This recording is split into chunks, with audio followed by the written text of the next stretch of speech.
हूँ आपके साथ रमेश मेघवाल।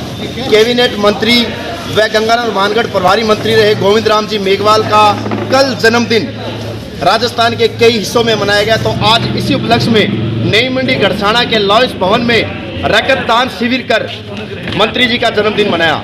इस उपलक्ष्य में आज पूर्व प्रधान व जिला परिषद सदस्य सरिता जी चौहान आज इस मौके पर पहुंची हैं। इनसे हम बात करेंगे किस प्रकार का कार्यकर्ताओं में उत्साह है और किस प्रकार से यहाँ पर जो मुलाकात की है, क्या कुछ नतीजे सामने है। तो मैडम, सबसे पहले तो मंत्री जी का जन्मदिन कल, आज ब्लड डोनेशन कार्यक्रम रहा, गढ़साना में आपका स्वागत है, किस नज़र से देखते हैं? बहुत बहुत धन्यवाद जी, और आपकी शुभकामनाओं के लिए बहुत बहुत धन्यवाद। देखिए, ब्लड डोनेशन का प्रोग्राम जो था वो कल था, पर कल गंगानगर में सीएम साहब की मीटिंग होने की वजह से प्रोग्राम को रद्द करके आज रखा गया है।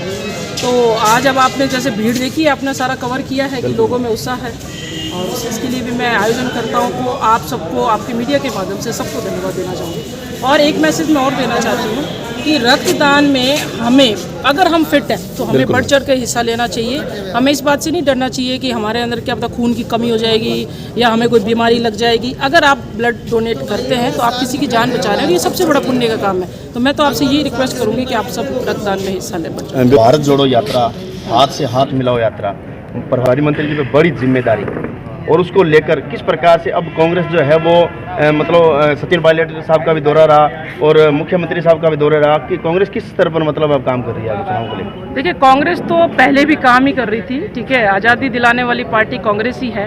और राहुल जी ने जो यात्रा की शुरुआत की है, उसमें आप देखिए कि बीजेपी ने अरबों रुपए उनकी इमेज को खराब करने के लिए खर्च कर दिए। अब वो जब 2-3 महीने से जब यात्रा का सारा उनकी वो जो भी प्रोपेगेंडा था वो सारा उनका फेल कर दिया है, और इस यात्रा से कार्यकर्ताओं में उत्साह आया है, ठीक है, और हमें भी एक पूरी दिशा मिली है कि हमें अब पार्टी को और मजबूत करना है।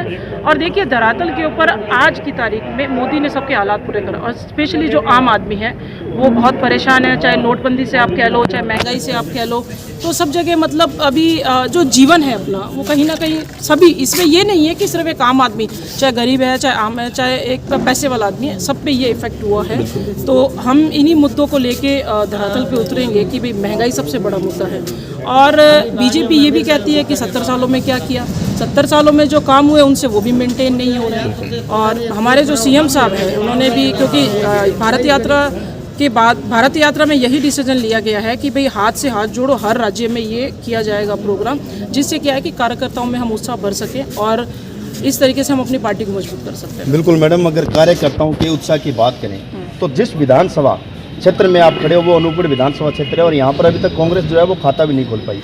अगर पिछले जिला परिषद चुनाव की अगर बात करें तो गोविंद राम जी मेघवाल को प्रभारी मंत्री बनाने के बाद में निश्चित तौर पर कार्यकर्ताओं में एक ऊर्जा का संचार हुआ है, उस जिसके नतीजे बिल्कुल सामने हैं। इस बार किस प्रकार के नतीजे देखने को मिलेंगे? इस बार भी आपको बेहतर देखने को मिलेंगे, क्योंकि जो अभी हम लोग रणनीति बना रहे हैं उस पर हम काम करेंगे तो निश्चित ही हमारे रिजल्ट भी अच्छे आएंगे। और अभी जो हमें प्रभारी मिले, आपको पता होगा रंधावा जी हैं, वो बहुत ही सुलझे हुए व्यक्ति हैं। उनके आने के बाद में जो ब्लॉक अध्यक्ष काफ़ी आपको पता है जिलों के अंदर घोषित कर दिए गए, बाकी जो अभी जिले बचे हुए उनकी भी अब लिस्ट तुरंत आने वाली है। तो संगठन को सबसे पहले मजबूत करने पे कार्य चल रहा है। तो संगठन मजबूत है, आप मजबूत है। और आज की तारीख में बीजेपी माइनस में है, आपने कहीं पे भी बीजेपी का अभी तक कोई, बीजेपी मतलब एक्टिव नहीं है, बिल्कुल ही डीएक्टिव है। तो कांग्रेस बिल्कुल हम दोबारा रिपीट कर रहे हैं, ये हमें पता है। मैडम, अभी हाल ही में शीतलहर की वजह से फसलों को भारी नुकसान हुआ है, क्योंकि पाली की वजह से जो फसलें हैं उस पर बर्फ़ जमने से किसानों को भारी नुकसान हुआ है।